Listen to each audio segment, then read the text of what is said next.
በስመ አብ ወወልድ ወመንፈስ ቅዱስ አሐዱ አምላክ። ብፁዕ አቡነ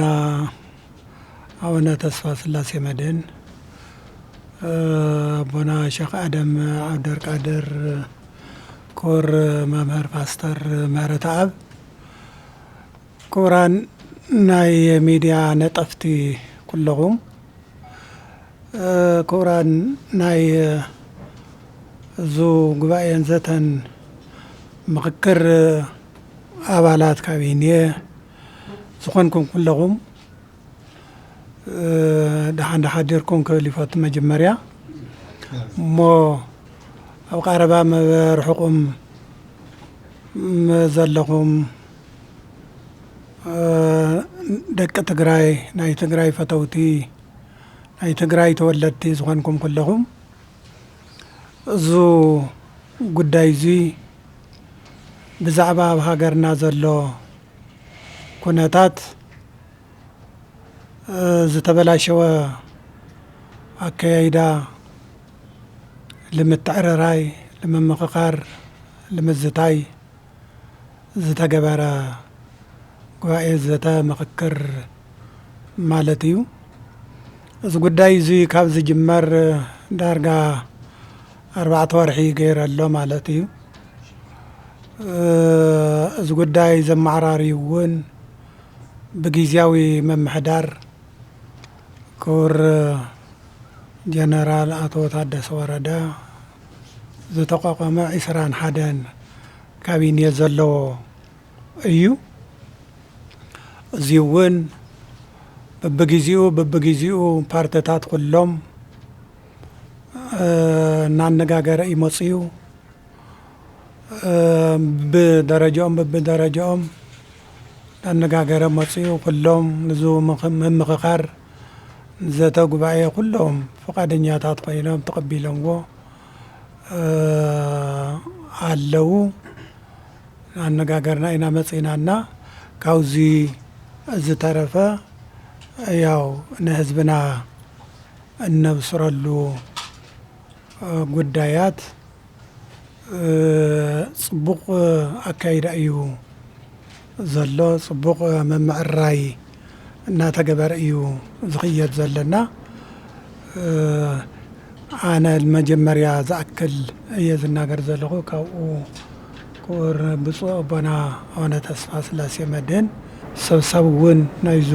ካቢኔ እዚ እውን ሰብሳቢ ስለ ዝኾኑ እሶም ኣብራህርዮም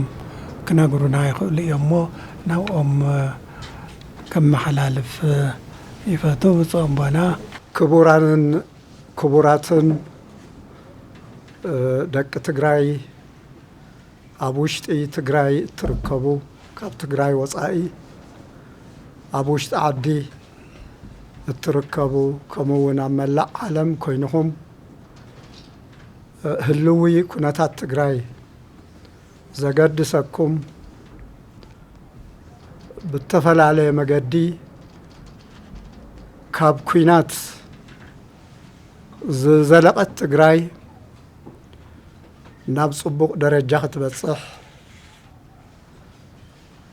ተመክሮታት ጽንዓትን ሕብረትን ሓዊዩ ናብ ዝሐሸ ስራሕን ተስፋን ሕውየትን ህዝቢ ትግራይ ንምቕሳል፣ ንምስራሕ፣ ንምእቃድ ገንዘባውን ኣእምሮአውን መንፈሳውን ሓይልታት ኩሎም ተዋዲዶም ነታ ዝቆሰለት፣ ዝደመየት፣ ዝነብዐት፣ ዝጎደለት ትግራይ እንደገና ንምሕዋይ ብዓብይ ህንቀውታን ተስፋን ዝጽበዩ ንጽበ ዝነበርና ኩልና ብዝተፈላለየ ምኽንያት ውሽጣውን ደጋውን ምኽንያታት እቲ ዝተደለየ ዓይነት ምዕሩይን ሕቡርን አመራርሓ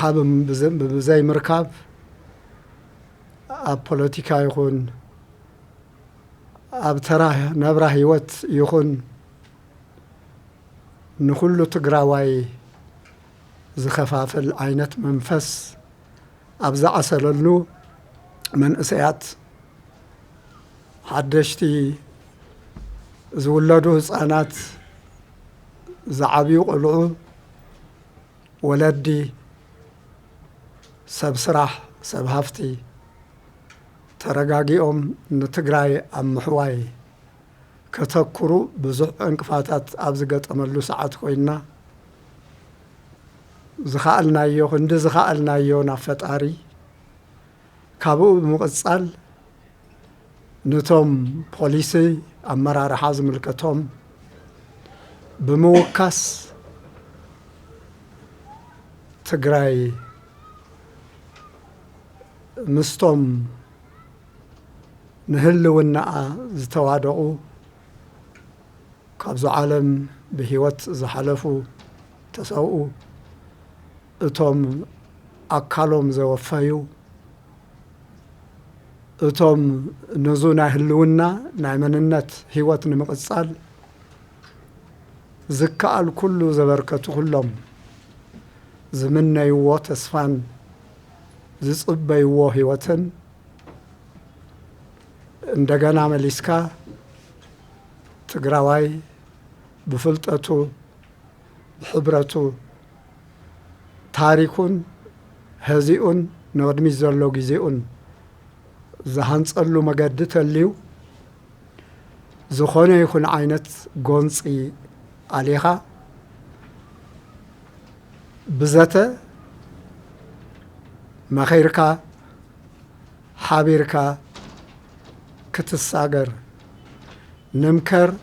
نحبر نسقر تبهيلو ابن هاسع شران حدن مجمريا بزعبا لؤخ نايزا قبائي زيا أبالات أبز تقلص اللؤلز تقلص مس بزح فتناتات أبز بس احنا اللو ساعات كابو وصائي كال أماراتي نتقراي زربح مقد خمزيلو كاب كلهم زرخبنا يوم ناي بوليتيكا ودبات ناي سيفيك محبرات أبكي بي خبابيو زلو جبارات أملا عالم زوري عالم زلو تقارو دياسبورا أبوشت إيه هجري توبيا زلو تقارو بالتفل علينا هيمانوت ناي تمهرتي ناي سرح كبنا زخل كله بقو زخنا نجارات نقدميت كرئين كتأمتن كصعرن زدل حيلن أب كمزي كوناتات خفافيلكا تبتاتينكا تسفاسينكا زئقد يخون سرح كعوت ديه يكون كون أبزبللو ساعات كاب تقارو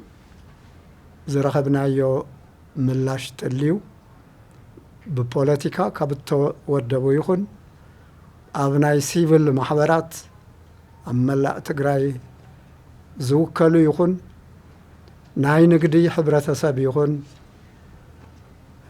حزب تقراي أبززلولو بزي كازتن مرد دائن مليسكا هزي قونسن فللين مدففائن كم زي يدلي الرقاقيس قلنايو ازوي حدقي زي يزت مزابلة مسرحو زلحلحة محبراوي هيوتن كونتاتن مليسكا نمعراي نمت نخار أزيو كبيد كونتاتن طبابن ميلان حبور زخونه منفسن التحساسبان إذا دلك كوانت هنا إذا أبالات نايزتن مرددائن سراح تقراي التمززت ሕጋውነት ዘለዋ ናይ ውሽጣ ናይ ኣሰራርሓ ሕገ ደንቢ ውስጠ ደንቢ ዘለዋ ኮድ ኦፍ ኮንዳክት ናይ ባዕልትና ተሓሳስባ ራእይ ንምርጋጽ ወይ ከዓ ንምድፋእ ወይ ከዓ ንምስትምሃር ዘይኮነ ኩሉ ትግራዋይ ሓሳቡ ብነጻ ዝገልጸሉ በቢ መስርሕ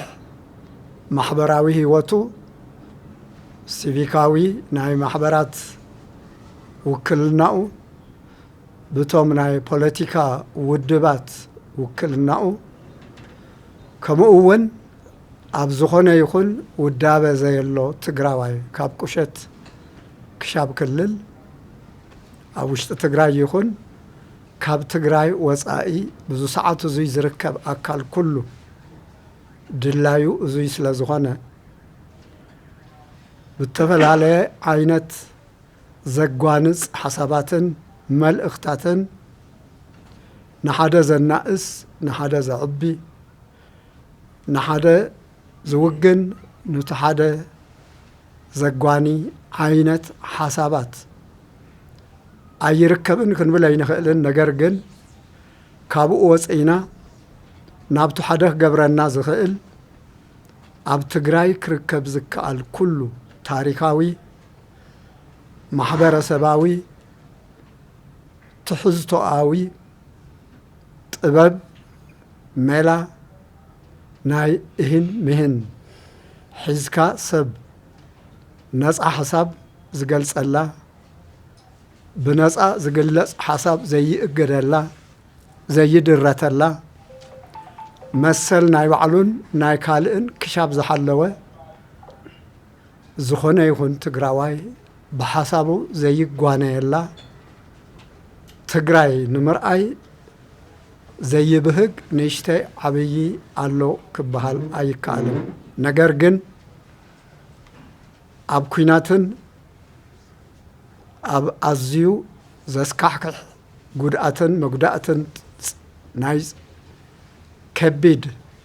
ዕንወትን ዝጸንሐ ማሕበረሰብ ብስነ ልቦና ብማሕበራዊ ህይወት ዝነበረ ምትእስሳር ብጥስጥስ ኢሉ እንደገና ንዙይ መሊስካ ምሕዋይ ዓብዪ ምትሕብባርን ምስትውዓልን ትዕግስትን ጥበብን ምድምማፅን ከም ዘድሊ ካብ ተጋሩ ንላዕሊ ኣብ ሰዓቱ እዙይ ዝርዳእ ሕብረተሰብ ኣሎ ኢልና ክንሓስብ የሸግር። ምእንቲ እዙይ መስርሕ ናይዙ ዘተን ምርድዳእን ልኡኽ ሓደ ጎንፂ ዝኾነ ይኹን ጎንፂ መጥፊኢና መጉደሊና ካብቱ ብደገ ዝተፈጠረና ኩናት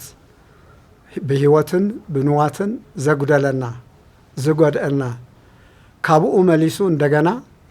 ዝተረፍና ከይንጠፍእ ናይዙይ መገዲ ገዲፍና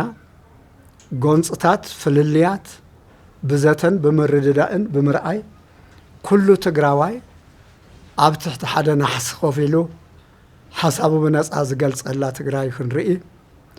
ነዙይ እውን ኣብ ቀረባ ግዜ ፈጣሪ እንተኢሉና ኣብ ውሽጢ ወርሒ ሕዳር ንምሉእ ትግራይ ዝውክሉ ካብ 2300 ዘይውሕዱ ተሳተፍቲ ካብ ቁሸታት ጀሚሩ ክሻብ ላዕሊ ንኩሉ ዓይነት ማሕበረሰብ ትግራይ ዝውክል ብተኽኣለ መጠን ብተጸንዐ መጠን መገዲ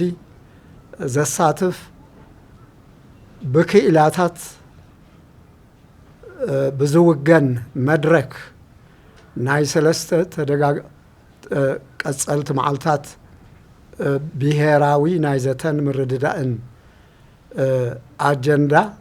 ምስ ኩሎም ክንረኽቦም ዝኽኣልና ኣብ ትግራይ ዝርከቡ ተሳተፍቲ ፖለቲካዊ ውድባት ሓሳባት ዝሃብሉ ኣጀንዳ ሒዝና ብዙይ ንኽካየድ እቅድ ኣሎ ማለት እዩ። ስለዚህ እዙይ ብፁዕ ኣቦና ዝገለጽዎ ክቡራን ምሳና ዘለዎ ኣቦታትን ኩሎም ኣባላት ዘተ ጉባኤ ዘተን ምርድዳእን ያው እዙይ ናይ ሃይማኖት ጥራይ ገይርና ኸይንርኢ ካብ 15 ክሻብ 21 ኣባላት ዘለዋ ተቢሉ ብደንቢ ተሓንጸጸ ግን 21 ብዕላዊ ደብዳቤ ዝወፁ ኣባላት ዘለዋ ካብ ምሁራን ዩኒቨርሲታት ካብ ሰብ ማሕበረሰብ ንግዲ ዓበይቲ ዓዲ ናይ ጾታ ደቂ ኣንስትዮ ደቂ ተባዕትዮ ናይ ሃይማኖት ትካላት ናይ ፖለቲካ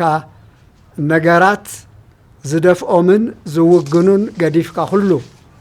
ንኹሉ ብዘማእኸለን ብዝውክልን መገዲ ዝተቋቋመ ጉባኤ እዩ እዚ ጉባኤ እዙይ ርድኢት ብዝጎደሎም ገሊአን ሚድያ ክኾና ይከኣል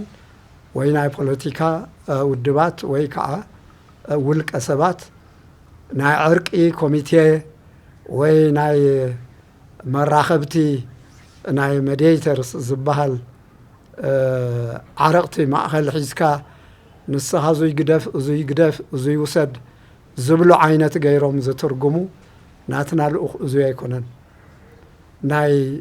ጉባኤ ዘተን ምርድዳእን ትግራይ ኣብ ትግራይ ናይ ዘተ ናይ ዜጋታት ነፃ ሓሳብ ዘቐርበሉ ናይ ዘተ መድረኽ ዘሳሲ ጉባኤ እዩ ንሓደ ወገን ንኻልእ ወገን ከይበለ ናይ ባዕልትና ናይ ኣባላት ይኹን ናይ ጥሙር ናይ ኣባላት ሓሳባት ዝፀዓን ዘይኮነ ህዝቢ ትግራይ ሕጋዊ ዝበሃል ይኹን ሕጋዊ ይኮነን ዝበሃል ይኹን ዝዓጠቐ ይኹን ዘይዓጠቐ ይኹን ኣብ ዘለሉ ቦታ ኩሉ ኣልዩ ሰላሙ ተውሒሱ ብነፃ ሓሳቡ ኣብ ትግራይ ሓሳቡ ዝገልጸላ ዕድል እንኮ ዕድል ካብኡ ወፃኢ ንትግራይ ዝረብሕ ዕድል ኣሎ ተባሂሉ ብሶሲዮሎጂስት ይኹን ብዝኾነ ይኹን ዓይነት መጽናዕቲ ዝገበረ ኣካል ካብኡ ወፃኢ ዝሐሸ መገዲ ኣሎ ዝብል ኣብ ሰዓት እዙይ ብኣባላትና ይኹን ብዝገበርናዮ ልዝብ ርክባት ይኹን ክገጥመና ክንሰምዕ ኣይከኣልናን ስለዙይ ብዙ መገዲ እዙይ ንዝዳሎ ጉባኤ እዙይ ብዝከኣል መጠን ኩልና ብፍላይ ሚድያታት በሊስና ንዛረበሎና ኣብ ሰዓት እዙይ ትግራይ ዝወለደትኩም ትግራይ ምሂራ ሞያኣ ዘልበሰትኩም ብዙ ዓይነት እዙይ ኣብ ውሽጢ ኣብ ደገ ኮይንኹም ብርግጽ መሰል ሓበሬታ ንወዲ ሰብ ዘድሊ ፈጣሪ ዝመደበልና ክቡር ህያብ ምዃኑ ንኣምን ኢና ነገር ግን እዙይ መሰል ናይ ሓበሬታ ዝተስተኻኸለ ዘራኽብ ዘቃርብ ዝቆሰለ ነገር ንምሕዋይ ዝሕግዝ ዝተፈላለየ ንምርኻብ ፍልልይን ናይ ሓሳብ ፍልልይን ናይ ዲሞክራሲ መንፈስን ብሰላም ዝስተናገደላ ትግራይ መንግስትነት ቅድሚ ዓለም ዘመስከረት ትግራይ ብድሕሪያ ኣብ መላእ ዓለም ናይ ዲሞክራሲ ልምምድ ዝገበረ ዓድታት ናይ ሓፀርቲ ኣማእት ወይ ከዓ ካብ ምእቲ ዝወሓደ ዓመታት ዝሓዛ ሃገራት ኣብ ትግበራ ዘእተዋኦ ናይ ነፃነት ናይ ሓሳብ ነፃነት ሎሚ በፂሕካ መበል 21 ክፍለ ዘበን ኣብ ትግራይ ናይ ሓሳብ ነፃነት ናይ ትምህርቲ ነፃነት ናይ ምፍልላይ ነፃነት ዝኽበረላን ናይዙይ ፍልልይ እዙይ ከዓ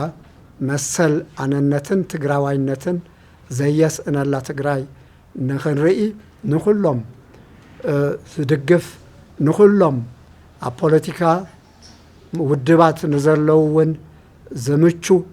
ስለምንታይ ባይታ ህዝቢ መንእሰይ ዓበይቲ ኣንሽቲ ሰብኡት የድልዮም እዩ ስለዙይ ነዙይ ዘረጋግእ ናይ ህልውና ናይዙ ህዝቢ እዙይ ዘረጋግጽ መልእኽታትን ሓበሬታን ዘስተናግዱ ሚዲያታት ናእሽቱ ይኾኑ ዓበይቲ ሚዲያታት ውሽጢ ትግራይ ዘለዋ ይኹን ብዩቲዩባት ይኹን ብፍሉጣት ቴሌቪዥን ማዕኸናት ይኹን ዘገልግላ ዘለዋ ናይ ሓበሬታ መሳርሕ ዝኾና ሚዲያታት ኣብዙ ሕውየትን ህይወትን ህዝቢ ትግራይ ሕብረትን ምምካርን ምስጋርን ህዝቢ ትግራይ ዝገብሮ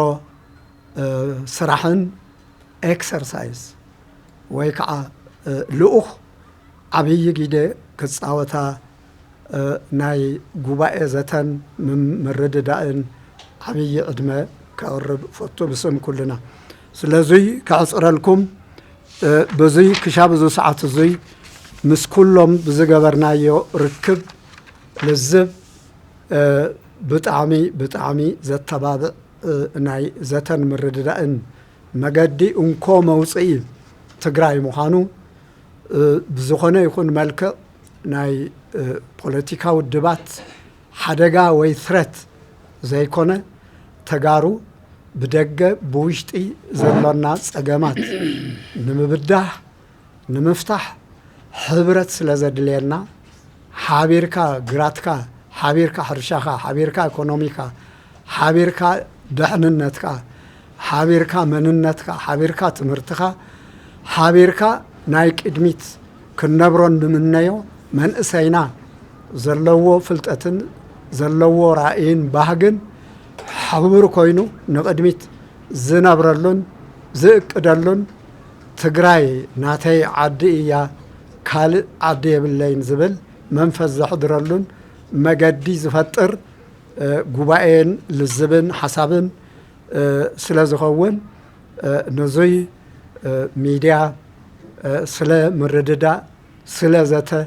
ክሻብ ሎሚ ነዙይ ተቃልሑ ዘለኹም ሚድያታት ዓሬ ብስም ጉባኤና ከመስግን ፈቱ ካልኦትኩም ከዓ ብብመገድኹም ናይ ተፈላለያ ውድባን ኣተሓሳስባን ፈላሊኻ ምርኣይ ሓደ ጉዳይ ኮይኑ ናይ ባዕሉ ልኡኽ ናይ ባዕሉ ኣሰራርሓ ይህልዎ ነገር ግን ንትግራይ ሓደ ንምግባር ኣብ ዝሕግዙ ኣብ ምምካርን ኣብ ምሕባርን ኣብ ምስጋርን ዘበርክቱ ጉዳያት ሓደ ኮይኑኹም ንኽትሕግዙ ክትድግፉ ብዙይ እግዚኣብሔር ዝዓደለኩም መላን መክሊትን ንዙ ዕላማ እዙይ ክተውዕሉ ብትሕትና ለበዋና ነቕርብ ካብኡ ብዝተረፈ ብዞም ምሳይ ዘለው ንኩሎም ወኪልና ነቕርቦ ዘሎና ሓሳብ ምዃኑን ብፍላይ ናይ ኣርባዕቲና ናይ ሃይማኖት ሓሳብ እዩ ኢልኩም ከይትወስዱ ናይ ብሕጊ ተቋቁመት ብካቢኔ ኣብዚ ሰዓት ብዘላ ካቢኔ ትግራይ ዝጸደቐት ብናይ ባዕልትና ናይዛ ጉባኤ እዚኣ ኣሪማ ርያ ናይ ባዕላ ስነ ምግባር ደንቢ እውን ሓዊሳ ዝቆመት ጉባኤ ሽም ዝቆምና ምዃንና ክንገልጸልኩም ንፈቱ ብሕጋዊ መልክዕ ዝተዘርዘረ ስም እውን ቅድሚ ሕዚ ተገሊጹ ምሳኹም ዘሎ እዩ እዙይ እውን ኣብ እንቕጽለሉ ዘሎና ስራሕን መደብን ደጋፊ ናይ ኩሉና ኮይንኩም ከም እትቕጽሉ ብምትእምማን ትግራይ ኣብዚ ሰዓት እዙይ ካብ ዝኾነ ይኹን ሓደጋ ንኽድሕን ሰላም ኢሉ ለይትን መዓልትን ስለ ሰላም ዝምህለል ዘሎ ክርስቲያን እስላማይ ዘይኮነ ትግራዋይ የለን ኣብ ሚድያ ይኹን ኣብ ሰራዊት ይኹን ኣብ ፖለቲከኛ ይኹን ኣብ ውሽጢ ትግራይ ይኹን ኢትዮጵያ ይኹን ወፃኢ ዓለም ይኹን ዘሎ ትግራዋይ ኩሉ ካብ ናብ ፈጣሪ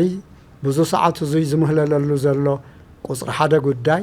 ሰላምን ምርግጋእን እዩ እዙ ሰላምን ምርግጋእን እውን ኢትዮጵያ ክትርዳእ ጎረባብትና ክርድኡ ዓለምና ክርዳእ ስለ ሰላም ዝቆመን ዝደልን ዝፅዕርን ህዝቢ ምዃንና ኣብ ምቅላሕ እውን ሚድያ ዝኽእለትኩም ክትቀጽሉ ሓደራ ይብለኩም ለማዓልቲ قدم ኢሉ ብቅድሚ 3 ወርሒ ብዋዕላ ጀመርናዮ ጉዳይ እዩ ታዩዚ ያው هم تخز تجلسه تجري مواصع ممخاريو دبل نجاريو مالتيو دزيد ما ياو متتبع على تزرزر صحفة بزيولو إسراء حديثة تململو بناي جزاهم محدار كابينيت صديقو بحقه النترما تقاقمو ياو دخلت سلسة ورحي لا تأكلنا لا سرحنا مستوم ناي بوليتيكا سبات مسخلهم مالتيو لو مفلالاي ناي وعلو بخونا بتقراي جن حد خوينهم كسرحو مالتيو كناتهم خزن حنا اللي جرأنا له حزب تقراي أبي حزبنا هذا حلف نجر دخلنا قلت مالتيو كمان حلفوس عالم يفولت له إذا أجمزي هم ولا ولا قصة تخيلوا تقدرين إحنا متفقنا مفلسنا أمه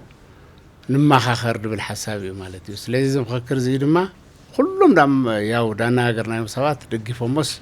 صبوا نجر خوينو أبزي تقاوم ولا على أكل يلي بزي تقاوم بالعلم ما بحكي عما أنا قريو مالتي خزن إحنا سلامي يدواتنا زي تخوينو دم ما تقراواي كله بحد خوينك مكر بحد خوينو دم ما داب سلام كساقر مالتي لذي زي سلر خوينو إحنا تورنت بتراجع جام سلر قد أنا خزجن بعلنات مخاخرنا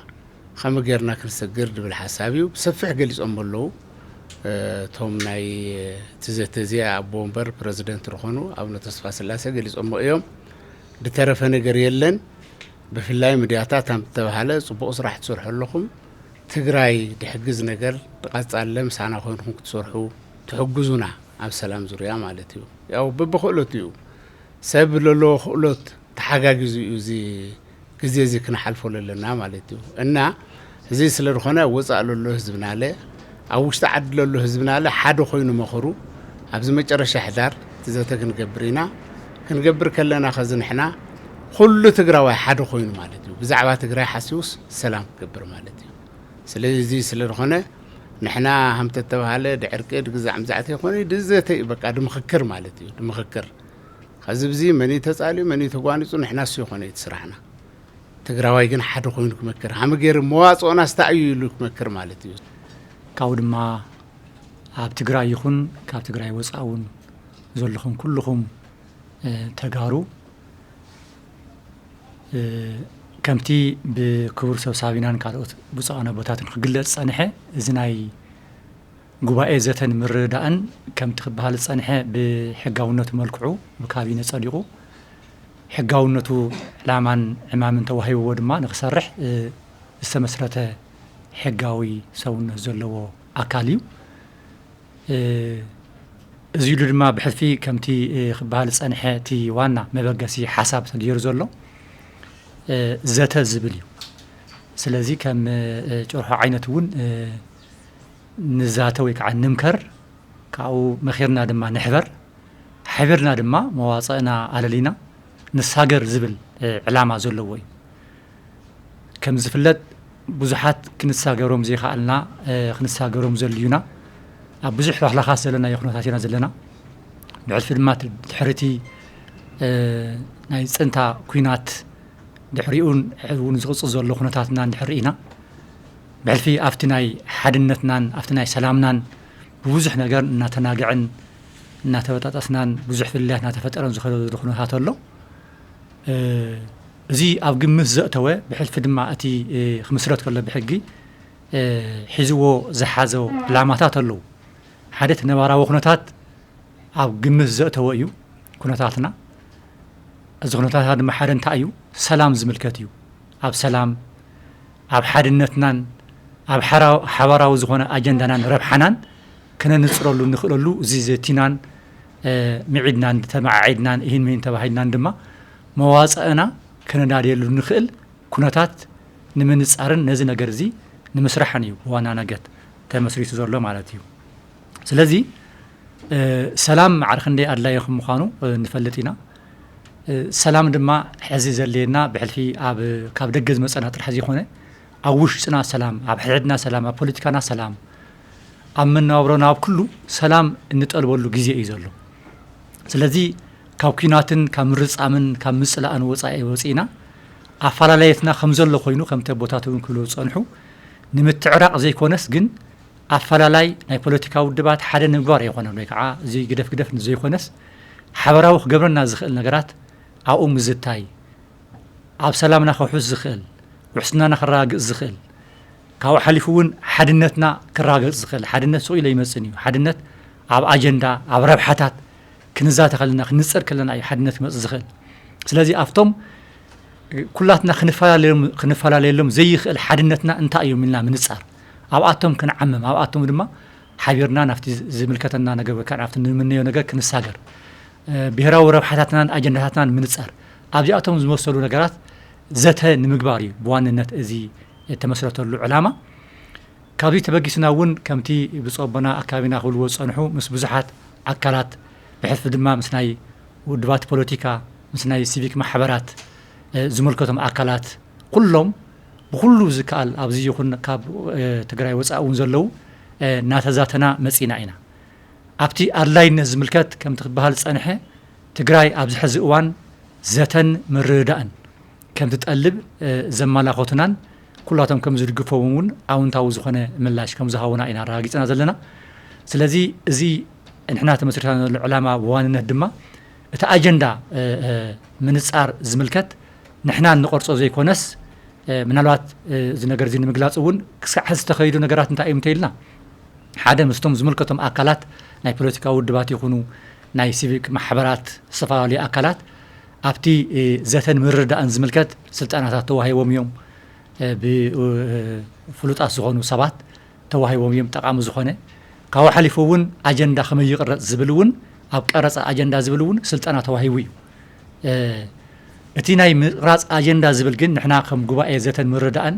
ንሕና ቀሪፅና ናብቶም ዝምልከቶም ኣካላት ነውርዶ ዘይኮነስ እታ ኣጀንዳ እቶም ዝምልከቶም ኣካላት ንትግራይ መዋፅኦ ኣለና ዝብሉ ፖለቲካዊ ውድባት ድዮም ሲቪክ ማሕበራት ድዮም ዝምልከቶም ዘበሉ ኣካላት ኩሎም ኩሉ መዋፅኦ ኣለኒ ዝብል ኣብቲ ኣጀንዳ ንሕና ይኮናን ሴት ንገብሮ ማለት እዩ ስለዚ ኩሎም እቶም ዝምልከቶም ኣካላት ምስኣቶም ኮይና ንቐርፆ ኣጀንዳ እዩ ክህልወና ኣብቲ ንዛትዮ ዘተ ከምቲ ኣብ መወዳእታ ሕዳር ንገብሮ ሓሲብና ዘለና ዓብዪ ዋዕላ ኣብኡ ዝቐርቡ ኣጀንዳታት ኩሎም ስቴክ ሆልደርስ ወይ ከዓ እቶም ዝምልከቶም ኣካላት እቲ ኣጀንዳ ብሓባር ተቐሪፁ ትግራይ የዋፃእ ዝብል ኣጀንዳ ተላዒሉ ኩሉ ማሕበረሰብ ክዝትየሉ ኩሉ ድማ ክዓመሉ ዝኽእል እዞም ኣጀንዳታት እዚኣቶም ንሕና ንቐርፆም ዘይኮነት ንሕና ናይ ፋሲሊቴት ናይ ምግባር ናይ ምትሕብባርን ኣብኡ ነገር ድማ ግዴና ናይ ምውፃእ እምበር እቲ ኣጀንዳ እውን ንባዕሎም ካብቲ መላእ ማሕበረሰብ ይኹን ካብቲ ዝምልከቱ ማሕበረሰብ ንውክልና ዝብሉ ኣካላት ዝቕረፅን ብኡ ተቐሪፁ ድማ ናብቲ ዘተ ዝቐርብን እዩ ስለዚ እንታይ ንምባል የደልየ ዘለኹ እዚ ዘተን ምርዳእን እዚ ሓደ ሰብ በጊሱ ወይ ከዓ ተወሰነ ቡድናት ኣበጊሶሞ ዝኸይድ ዘይኮነስ ኩሉ ከሳተፍ ዝኽእል ኩሉ ኣጀንዳ ኣለኒ እዚ ክትሓዘ ኣለዎ እዚ ኢሉ ድማ ዘብል ድማ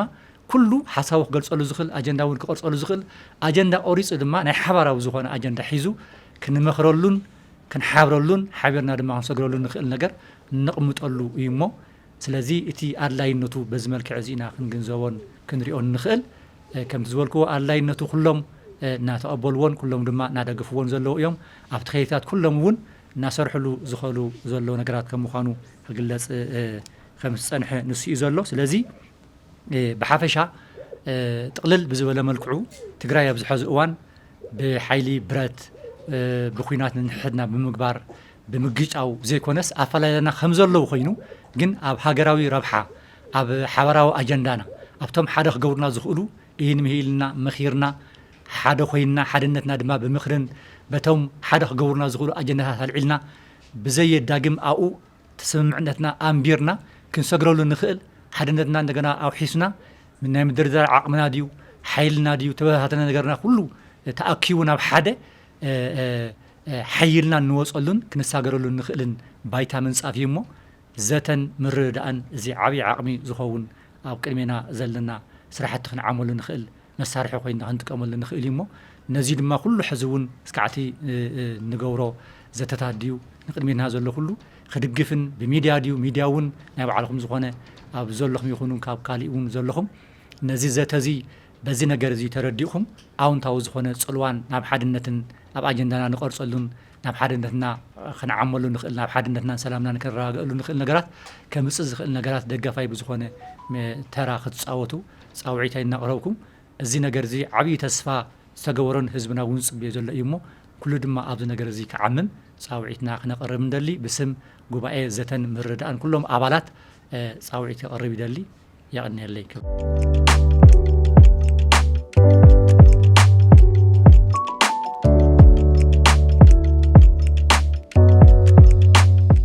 ኣብዚ እቲ ጉባኤ ናይ ዘተ ምርዳእ ሓድነት ሰላም ዝብሉ ቋንቋታት ንትግራይ ብዙሕ ግዜ ከም ባህግና ስለ ዝኸውን ናውጋዕናሉ መፂና ኢና እሞ ሕዚ ኣብዚ ጽኑዕ ቅዋም ናታትኩም ሕዚ ዝገለጽኩምና መንገዲ ዝሕንግድ ኣካል እንተልዩ በቲ ዝመፀሉ መንገዲ ክቕፅል እየ ዝብል እንተልዩ ናተይ ሓሳብ ጥራሕ ይክስማዕ ዘለዎ ዝብል እንድሕር ዳ ኣሃሊ ኮይኑሲ ተኣሊሉ መንገዲ ብኸመይ እዩ ክኸውን ይቀኒለይ ኢብራሂም ባይ ይበሃል ካብ ቴሌቪዥን ትግራይ እትሕዝ ዘሎ ምዕባለ ናይ ዝሓለፈ ኣዋርሕ ንሓሰ ጀሚሩ እዩ እዚ ጉባኤ ዘተ ምርዳእ እንተጣይሹ ተፀዋዕነቱ እውን ንፕሬዚዳንት ጀነራል ታደሰ ወረደ ከም ዝኾነ ይፍለጥ እዩ እሞ ክሳብ ሕዚ ዘሎ ምዕባለታት ጽቡቓት እዮም ግን ብዋናነት ኣብዚ ቀረባ እዩ እዚ ጉባኤን ዘተ ምርዳእን ካብ ተጣይሹ ግዜ ትሒዙ ኣብ መንጎ ሰራዊት ትግራይ ዝነበሩ ተወሰነ ናይ ምጉናጽ ባህርታት ነይሩ እሞ እዚ ብኸመይ መንገዲ ንምእላይ ሞኪርኩም ሕዚ ምስ ናይ ፖለቲካዊ ናይ ውድባት ፖለቲካና ሲቪል ማሕበራት ጥራሕ ዲ ተኻይድስ ወይስ ምስቶም ካብ ሰራዊት ዝወፁ እውን እኒአው እሞ ዓፋር ምስ ዘለዉ ምስኣቶም ከዝገበርኩም ወዘተ ምርዳእ እንሄዶ ነዚስ ድልዋት ድዮም ዘሎ ምዕባለታ ይመስል ዝብል እዩ ካልኣይ ቀደም ትግራይ ዘለዋ ናይ ምድርዳር ዓቕሚ ንምዕባይ ክሰርሕ እያ ዝብል ሓሳብ ነይሩ እሞ ምስ ፌደራል መንግስቲ ዘለውስ ናይ ትግራይ ጥራሕ ጉዳይ ዘይኮነስ ምስ ፌደራል መንግስቲ ዘለና ምርዳእን ሕዚ ዘሎ ምዕባልን ማለት ሕብረተሰብ ብጣዕሚ ኣብ ስግኣት ይኣትዩ ዘሎ በተለይ ብዝቐረባ ግዜ ብዝነበረ ጎንፅታት መሰረት ሕብረተሰብ ኣብ ጭንቂ ተሸቢቡ እዩ ዘሎ እሞ እዚ ንምፍታሕ ሕብረተሰብ ንምህዳእ ዘሎ ምዕባለታት እንታይ ይመስል ዝብል ሓሳብ ኣለኒ ይቀኒለይ ዳዊት መኮነን ይበሃል ካብ ቴሌቪዥን ትግራይ እዩ ጽቡቕ እዩ እቲ ብኣቦታት ሃይማኖት ተገሊጹ ዘሎ ሰላም ዘተ ምርዳእ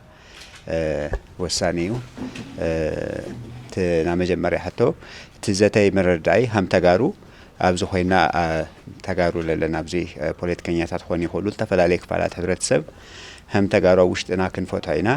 መወዳእቱ ሃግኡ ዝብል ኣበይ እዩ ሃም ትግራይ ዘለውና ኣፈላላያት ፀገማት ፈትሒና ኣብ ትግራይ ብቻ ምፍታሕና መዋፅኦና ዘላቒ መዋፅኦና ክኾን ይኽእል ዶ ምክንያቱ እቶም ዝመፁና ዘለው መጥቃዕትታት እቶም ዝመፁና ዘለው ተቐድሚ ሕዚ ነበረ ናይ ፅንተት ኩናት ዝተፈፀመ ግፍዕታት ኩሉ እውን ካብ ደገ ውሽጢ ኢትዮጵያ ካብ ኢሉ እውን ካብ ከባቢታት ዝመፅእ እሞ ፖለቲከኛታትና ብፍላይ ሃም ተጋሩ ኣብ ትግራይ ተተስማሚዖም ምስ ፌደራል ዘሎ ክኾን ይኽእል ምስ ካልኦት እውን ዘለዎ ነገራት ተቢሉ ትግራይ ወይ ህዝቢ ትግራይ ስግኣት ዘይፍጠረሉ መንገዲ ብኸመይ ክፍጠር ልብል እዩ እቲ ሓደ ሕቶ ካልኣይ እውን እቲ ዘተይ ምርዳእ ክሻዕ ምንጢ ክሻዕ እንደየና እዩ ክኸድ ምክንያቱ እቲ መዓት ፖለቲካ ውድባት ይፍጠር ኣሎ ኸዚ ኣብ ትግራይ ክሻዕ ትማል እኳ ሓደ ፖለቲካ ውድባት ይፍጠር ኣሎ ፍቓድና ውፅኡ እሞ እዚኦም ናተበታተና ተዓቕምታትና ናተበታተነ እዩ ብምኻዱ ምክንያት እሞ እዞም ኩሎም ፖለቲካ ውድባት ዝጣየሽለው ትለሎ ፈላላይ ትለሎ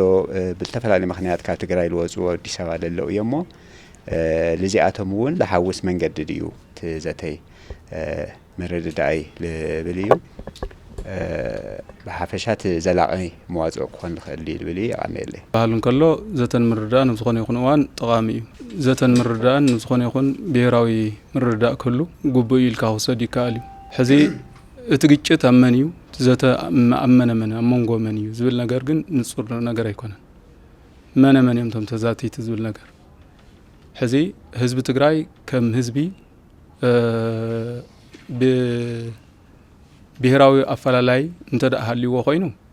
ኣብቲ ህዝቢ ዘሎ ምርዳእ ክግበር ይኽእል ይኸውን እዩ ዝብል ሓደ ነገር ክህሉ ይኽእል እዩ ከም ፖለቲካ እንተኮይኑ ተፈላላይ እውን ኣብ መንጎ መነመን እዩ ሕዚ ብዛዕባ ሰላም ብዛዕባ ካልእ እውን ይዝረብ ነይሩ ሰላም ኢና እንደሊ ኩናት እንደልን ዝብል ነገር ነይሩ ኩናት ዝደለየ ሓይሊ ብስሩ የለን ሕዚ እውን ዝደለየ እንተልዩ ሓደ ነገር ክመፅእ ይኽእል እዩ መኒቲ ኩናት ደሊ መኒቲ ኩናት ዘይደሊ ኣብ መንጎ መነመን እዮም ተን ኩናት ደለይትን ኣብ መንጎ መነመን እዮም ተን ኩናት ዘይደልዩን ዝብል ነገር ክንፀር ክኽእል ኣለዎ እቲ ናይ ሓባር ፀላኢናት ዝፍለጥ ኣብ ስልጣን ዘሎ ናይ ፌደራል መንግስቲ እዩ ካልእ ኣብ መንጎ ናይ ፖለቲካ ኣፈላላይ ኣሎ እቲ ናይ ፖለቲካ ኣፈላላይ ምህላው ናብ ዘተምፂና ሕዙን ክነተዓርቆ ንኽእል ኢና ዝብል ግምት ተዳህልዩ ተዓረቕቲ እውን ኣይኮንናን እኳ ትብሉ ነርኩም ግን እንድሕር ተዛትዩ ኮይንኩም ትሕዝ ዘሎ ጋፕ ኣብ መንጎ ክልቲኡ እዩ ዘሎ ገሊኡ ወገን ከዓ እንደገና ምስ ፀላእ ወጊኑ እውን ኮነ ኢሉ ምስ ፀላእ ዝተሰለፈ ሓይሊ እዩ ዘሎ ኣብ መንጎ መነመን እንትን ዘተሕዚ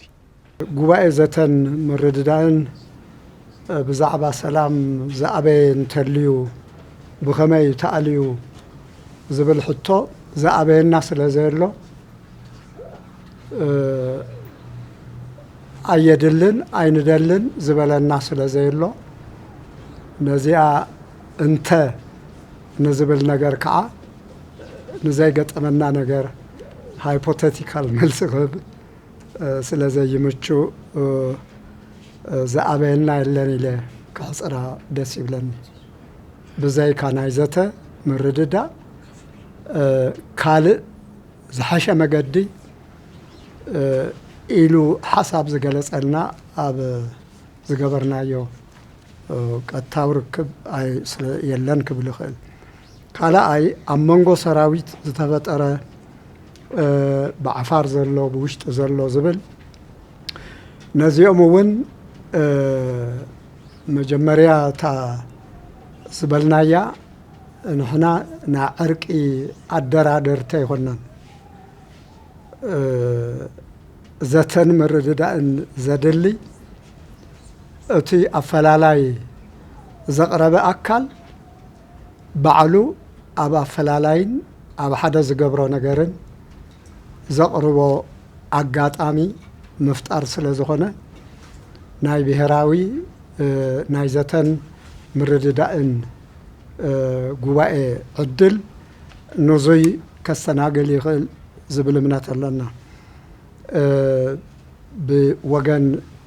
ሰራዊት ንዙይ ብናይ ትግራይ በኩል ዘሎ ኣብ ውሽጢ ዘሎ ብዛዕባ ዙይ ዝተቃወመና የለን ካብቶም ኣብ ዓፋር ዘለው እውን ኣሕዋት ናሕዋት ክዳመዩ ክቃተሉ ትማሊ ብሓደ ናይ ሓባር መጥፊ ፀላኢ ክምክቱ ብሓደ ዝነበሩ ብሓደ ድፋዕ ዝነበሩ ናኦም እውን ዘመሓድሩ ዝመርሑ ዝነበሩ ሕዚ ንንርእሶም ክቃተሉ ድላይ ከም ዘይብሎም ንፈልጥ ብዝኾነ ይኹን መልክዑ እውን ኣብ ዓዶም ምስ ዓዶም ዘለው ኮይኖም ዘይ ኣፈላላዮም ክገልጹ ከም ዝከኣል እዚያ ተረዲእና ኣለና ሳልሳይ ድርድር ትግራይ ምስ ፌደራል ሕብረተሰብ ምምህዳእ ኣድላይ ዝብል ንሕና ልኡኽና ናብ ፌደራል ኣይኮነን ልኡኽና ናብ ህዝቢ ትግራይ ኣብ ውሽጢ ትግራይ ንህዝቢ ትግራይ 2 ዓመትን ፈረቓን ብሄራዊ ዋዕላታት ኣብ ትግራይ መቐለ ዝግበራ ነበራ ዝቐርባ ነበራ ሕቶታት ንምንታይ ፀገም ትግራይ ፀገም ተጋሩ ብሓደ ኮፍ ኢልና ብልዝብ ዘይንፈትሖ እናተባለ ብተደጋጋሚ ዝቐርብ ዝነበረ ሕቶታት እዩ እዚ ሕቶ እዙይ ናይ ምሕደራ ኣጋጣሚ ኮይኑ ሕዚ ዘሎ ጊዜያዊ ምሕዳር ትግራይ ንዙይ ፋሲሊቴት ገይሩ ያው ትግራይ ብዘይሰብ ብዘይዘል ዝኾነ ይኹን ዓይነት ብዛዕባ ምሕዳር ኳሊቲ ብዛዕባ ምሕዳር ነገራት ኣይነልዕልን ንሕና ትግራይ ሕዚ ዘሎ ጊዜያዊ ምሕዳር ንዙይ ኣመሻሽዩ ናይ ህዝቢ ሕቶ ነበረ ምስ ኣቕረበ ብውልቀ ውልቀ ምስ በፅሐና ሕጋውነት ክህልዎ የድሊ ብዝብል ብደንቢ ሕጋዊ ብደንቢ ብኣዋጅ ዝተቋቋመ ስለ ዝኾነ እዚ ናይ ፌደራል ዝምልከት ጉዳይ ትግራይ ህዝቢ እንተኾይና ትግራይ ናይ ፖለቲካ ኣመራርሓኡ እንተፈሊጡ ትግራይ ናይ መንግስትነት ኣመራርሓኡ ድሕሪ ልይዎ ሓደ ዝገብሮ ኣጀንዳ ትግራዋይ ድሕሪ ሒዙ ንሱ ብመገዱ ዝኸውን ነገር ስለ ዝኾነ ስለዚ እዚኣ ቀዳሚ ናትና ልኡኽ ተጋሩ ብሓደ መፅኦም ኣጀንዳኦም ሓደ ዝኾኑሉ ኣጀንዳኦም ክፈልጡን ክርድኡን ስለ ሰላም ደው ክብሉን ናይ ሰላም ጉዳይ ምስ ሓዙ ከዓ ንሰላም ዘውሕሱ ጉዳያት ብመንግስቶም ብፖለቲካዊ ኣሰራርሓኦም ርክቦም እውቅናኦም ክገብሩ ዝከኣለሉ መገዲ ትግራይ ህዝቢ ትግራይ ብሓደ ነዚ ምስ ረኣዮ ባኡ ዝኸውን እዩ ስለዚ ፌደራልን ትግራይ ንክንዓረብ ዝተቋቋምና ጉባኤ ኣካላት ኣይኮንናን እሞ እዚ ህዝቢ ትግራይ ባዕሉ ህዝቢ ትግራይ ክኾን ዝኽእለሉ መገዲ ኣብ ምምሽሻው ብዘይቁኖ ክደራደርን ክላዘብን ዲፕሎማቲክ ርክብ ገይሩ ዝስማዕ ነገር ከስምዕን ዝኽእል ኣካል ዘለዋ ትግራይ ክትከውን እዚኣ እያ ልኡኽና ብምቕፃል ዝነበረት ሕቶ ኣብ ትግራይ ኣፈላላያት ኣብ ትግራይ ብቻ ፍትሓት ይርከብ ዶ ካብ ደገን ዝመፁ በደላትን ወረራትን ፀገማትን ዝብል እዩ ያው ከምዘይከኣል ይፍለጥ እዩ ግን ትግራይ ድሕሪ ዘየለ ሓደ እንተዘይኮይና ትግራይ ካብ ኩናት ዝተረፈ ኣብ ፖለቲካኡ ኣብ ሕብረተሰቡ ኣብ ልሂቃን ዝተገበረ ፍልሊ ንታሕቲ እውን ልሒቁ ስለ ዝወርድ ተበታቲና ከለና ዝመፅእ ነገር ንምቁቋም ኔጎሽየት ንምግባር ንምፍታሕ ዓቕሚ ስለ ዘይህሉ ከም ህዝቢ ደው ኢልና ከም ህዝቢ ክንህሉ ስለ ዝግባእ እዚኣ ኣቐዲሙ ክህሉ ዘለዎ ህልውና ምዃኑ ዘረጋግፅ እዩ ካልእ ናይ ዘተን ምርድዳእን ክሳብ ክንደይ ክኸይድ እዩ ሓደሽቲ ዝተጣየሹ ውድባት ኣንተቦ ገሊፅና ይመስለኒ ኩልና ሕጋዊ እውቅና ዝረኸበ ይኹን ዘይረኸበ ይኹን ዘለዎ ይኹን ዘይብሉ ይኹን ኣብ ውድብ ዘሎ ይኹን ኣብ ውድብ ዘየሎ ይኹን ኣብ ሲቪክ ማሕበር ይኹን ኩሉ ትግራዋይ ዜጋ ሲቲዘን ናይ ሲቲዘን ዘተን ምርድዳእን ጉዳይ ስለ ዝኾነ ንኩሎም ይሓውስ እዩ ክሕወስ ንዝኽእል ኩሉ ዕድመ ይበፅሖ ናይ ምስታፍ ናይ ተሳትፎ ውሕስና ናይ ባዕሉ ኣሰራርሓን ኣገባብራን ይህልዎ ሓላፍነትን ይህልዎ ነገር ግን ንኩሉ ትግራዋይ ዝምልከት እዩ ንሓደ ወጊኑ ዝገድፍ እማም የብሉን ኣብ መጨረሻ ዘተን ምርድዳእን ከም ኣብ ብሄራዊ ኢልና ንምንታይ ነልዕሎ ኣብ መንጎ መን እዩ ዘሎ ኣብ ብሄራዊ ኣፈላላይ ኣብ ህዝቢ ትግራይ የለን ዝብል ብትክክል የለን ኣብ ህዝቢ ትግራይ ሎሚ መዓልቲ ልሂቃን ብፖለቲካውን ብካልእ ተፈላለዩ እንተልዮም ብሓደ ደው ኢሎም ብሓደ ኣሎና ኢሎም ክርኢ ከሎ ሓደ ዝኸውን ህዝቢ ከም ዘሎ ኢና ንርዳእ ስለምንታይ ህዝቢ ትግራይ ከም ህዝቢ ትግራይ ተፈላለዩ ኢልካ ኣይኮነን ነገር ግን ብጭቡጥ ካ ክንርድኦ ዘሎና በመራርሓ ኣፈላላይ ኣብ ከም ናይ ሰራዊት እውን ከምኡ ከምቲ ኣንተቦ ዝተገለጸ ኣፈላላይ ድሕሪ ተርእዩ ነዙይ ነቲ ኣብ ሕብረተሰብ ከም ህዝቢ ከም ኣብ ሰራዊት እውን ዘሎ ርክብ ሓድነት ዘይኮነስ ምጥርጣርን ምፍልላይን ስለ ዝፈጥር ነዙይ እውን ስለ ዝፅሉ ነዙይ ንምድሓን እውን ዝተዓለመ ነገር እዩ ስለዚ ኣብ ፍልሊ ኣብ ዘለዎ ይኹን ኣብ ዘየሎ ይኹን ኣዘተ ድሕረልዩ ባዕሉ እቲ ህዝቢ እውን ክመክር ህዝቢ እውን ሓሳቡ ክገልጽ ተፈላለዩ ዘለውን ምስ ፍልሊ ናተሓሳስቡ ሓደ ዝኾነ ትግራዊነትን ህዝባውነትን መንነትን ዝርአሉ ዝሓብረሉን መድረክ ክፍጠር ዝሕግዝ ብምዃኑ እዩ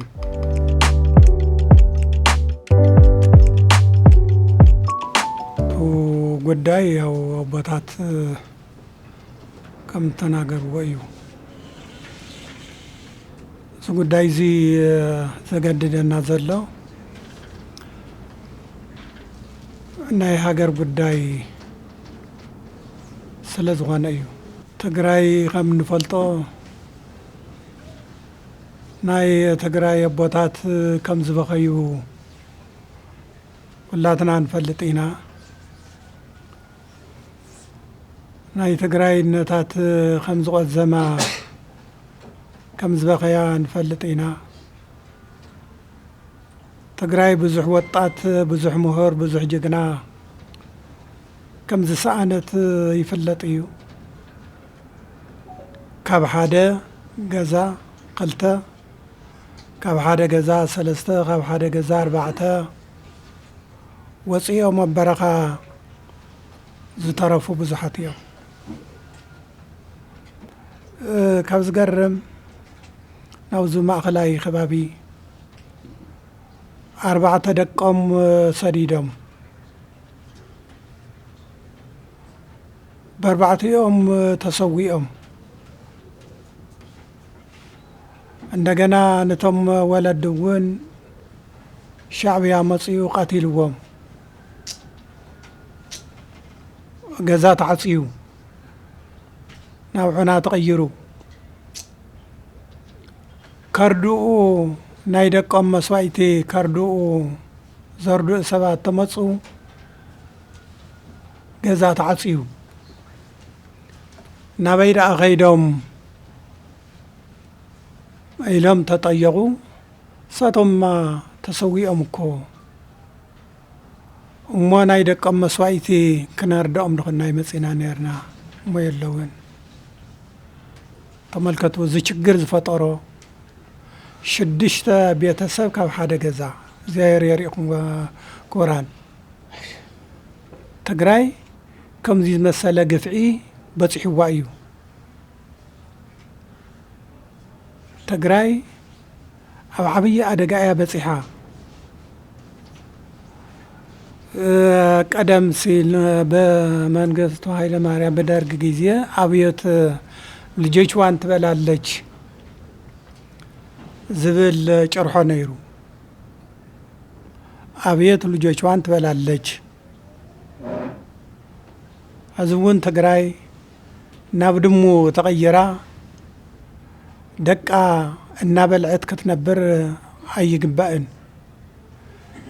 ድሙ እያ ወሊዳ እንደገና ተመሊሳ ደቃ ትበልዕ ዝባል ኩሉ ጊዜ እንተወለደ ብኹናት እናተበልዐ ዝተጠረየ ብኹናት እናተበልዐ ክነብር ይግባእ ዶ? እሞ ብዙሕ ምሁር እናሃለዋ እሞ ብዙሕ ሊቅ እናሃለዋ ሞ ቴክኖሎጂ ዘፍረዮ ወጣት እናሃለወ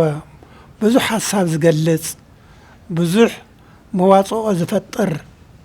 ወለዶ እናሃለዋ ድሙ ኮይና ደቃ እናበልዐት ተንበር ትግራይ ኣይግባእን። ትዝሓለፈ ይኣኽለና እዩ። ትዝሓለፈ እኹልና እዩ። ጸጊምናዩ ኢና። ብ360 ዲግሪ ተዓጺና መብራህቲ ተዓጽዩ ስልክ ተዓጽዩ ኩሉም ነገር ተቆሊፉ ዝበጽሕና ድንዮ ዝሓለፍናዮ ዘመን ናይ ብዙሕ ጊዜ እንታይ ኮነስ እቲ ህፃን ቆልዓ እውን ዝፈልጦ እዩ። ህፃን ቆልዓ እውን ዝፈልጦ እዩ። ፀሓይ ብሰብ ኢድ ተትምራሕ ነይራ ፀሓይ እውን ምተኸልከልና ነርና። ፀሓይ እውን ንኣና ከይተብርህ ምተኣገደት ነይራ። ዝናብ እውን ብሰብ ተዝምራሕ ነይሩ። ዝናብ እውን ኣብ ትግራይ ጠብ ከይብል እኽሊ ከይወቅል ዝድለ ትግራዋይ ክሞት ትግራዋይ ክሃልቅ ኢድዩ متكلكل نيرو نجر جن እግዚአብሔር ፈጣሪ ቸር ስለዝሆነ ብናይ ባዕሉ ቸርነትና መርሐ ብናይ ባዕሉ ቸርነትና ማሐደር አውዝ ጊዜ ዝየብጽሕና ኣሎ ተሪፍና ኣለና ንዘርኢ ተሪፍና ኣለና ምንም እንኳ አረም እዚኣቶም ክበቅሉ ዳግም ክበቀል የብሉን መሬት ክተውቀል የብላ እንተ ተባለ እግዚአብሔር ግን ጸሊኡ ስለዘይጸልአና ከምቲ ሰብ ዝጸልአና እግዚአብሔር ስለዘይጸልአና ግን ተሪፍና ሕዚ ኸንታይ ንግበር እንደገና ናፍቲ ነበረ ክነአቲ ይግባእ ዶ ኣይግባእን ንምንታይ ባዕልና ተዛቲና ምሁራትና ሰብሲብና ኣነጋጌርና እንታይ የዋፀና ንትግራይ እንታይ ይጠቕማ እስኪ ሓሳብ ሃውና እስኪ ምኽሪ ሃውና እንታይ ዝጠቕማ ንዝዓዲ እዚኣ እንታይ የዋፅኣ ኢልና ምሁራትና ሰብሲብና ከማኻትም ዝመሰሉ ብእውቀት ዝበሰለ ብእውቀት ዝደርጀወ ኣሰባሲብና ክንነጋገር ሓሳብ ኣለኒ ዝብል እውን ሓሳቡ ብነፃ ክገልጽ ሃገር ናይ ኩሉ እዩ ዝተፈላለየ ሃይማኖት ይሃልዎ ከምቶ ዝበሃል ሃይማኖት የግል ነው አገር የጋራ ነው ዝበሃል ነገር አለው ኩሉም ፖለቲካም ይኹን ምንም ይኹን ተፈላለየ ሃይማኖት ኣብ ሃገር ዝነብር ዝዓዲ እዚኣ ናብ ኩላትና ሓቋፊት እያ እሞ ዝዓዲ እዚኣ ክንደይ ምሁር እናሃለዋ ሰኣን ምንግጋር ሰኣን ምምኽኻር ክትጠፍእ ይግባእ ዶ ኖ መኻኽር ባለና ክንዝትባለና ንትግራይ ዘዋፅእ ሓዚልዋ ዝወፅእ ዝሻገር ባሕሪ ዘሻገራ ምኽክር ካባኻቶም ካብ ዓበይቲ ዓዲ ካብ ወጣት ካብ ምሁር ካብ ዲያስፖራ ካብ ዩኒቨርሲቲ ካብ ዝተፈላለየ ምሁር ሓሳብ ክፈልቕ እሞ ዝዓዲ እዚኣ ካብ ኣዘቕቲ ዘሻገራ ምኽሪ ይድለ እዚዩቱ ሓሳብ ፖለቲካ ብፖለቲካ እዩ ዝፍታሕ ዝበሃል ነገር ኣሎ ብምምኽኻር ማለት እዩ ኩናት ዓዲ ዕኒ ተዘይኮይኑ ዓዲ ይሃንፅን ኩናት ዝተሃነፀ ከፍርስ ተዘይኮይኑ ኩናት ይሃንፅን ፕሮጀክት ይህንፅፅን ትምህርት ቤት ይሃንፅን ሕክምና ይሃንፅን ወለዶ ይዕብን ዝሓለፈ ተራእዩ እዩ ስለዚ እዚ ዓይነት እዚ እንታይ የዋፅኣ ንዓዲ ብዝብል ጉባኤ ዘተ ምኽክር ይገበር ተገይሩ ካብ 2,000 ብላዕሊ ዝኾኑ ካብ ወጣት ካብ ምሁር ካብ ዓበይቲ ዓዲ ካብ ሰራዊት ካብ ሕወሓት ካብ ፖለቲከኛታት እዚ ዘካተተ ዓብይ መድረኽ ተፈጢሩ ልዛዓዲ እዚኣ ዘዋፅኣ ምምካር እዩ እሞ እዚ ነገር እዚ እውን ንስኻትኩም እውን በእውነት ደቀና ኢኹም ናይ ባዕልና ኢኹም ዓድኹም እዩ ልዚ ነገር እዚ ሓቢርኩም ንስኻትኩም እውን ዓብይ ምኽሪ ክተፍልቁ እንታይ የዋፅኣ እቲ ምኽሪ ካባኻትኩም እዩ ዝርከብ እቲ ሓሳብ ካባኻትኩም እዩ ዝመፅእ ከም ምሁራን መጠን ከም ፈላጣት መጠን ዝዓዲ እዚኣ ዘዋፅእ ካባኻትኩም እውን ይድለ ካባኻትኩም ዝፈልቕ እውን ንፅበዮ ኢና እናቲ ሓሳብ ቦታት ከም ተነገረ እዚ እዩ ዝመስል ያው ኣብ ቀረባ ጊዜ ኩሉም ነገር ከም ዝውዳእ ተስፋ ኣለና ኣሻብ ሎሚ ዘነጋገርናዮም ፖለቲከኛታት ዝሓለፈ ብዙሓት ኩሎም ብወገኖም እናነጋገርና ኢና መፂና እዚ ሓሳብ እዚ ፅቡቕ እዩ ንቕበሎ ኢና ንድግፎ ኢና እዮም እናበልና መፅዮም ፅቡቕ ዓብዪ ተስፋ እዩ ዘለና እሞ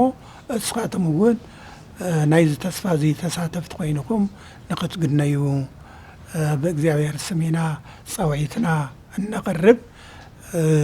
እግዚአብሔር ንኣኻትም እውን እውቀቱ የዳብረልኩም እውቀቱ የስፋሐልኩም ንሃገርና በአጠቃላይ ኣብ ደገም ዘሎ ኣብ ውሽጥም ዘሎ ኣብ ጎንም ዘሎ ኩሉ ናብ ሓደ መጽኡ ተመኻኺሩ ትግራይን ሓንጊሩ ዘውፅእ ምኽሪ ዘፈልቕ ይግበረልና ኣምላክ ብጣዕሚ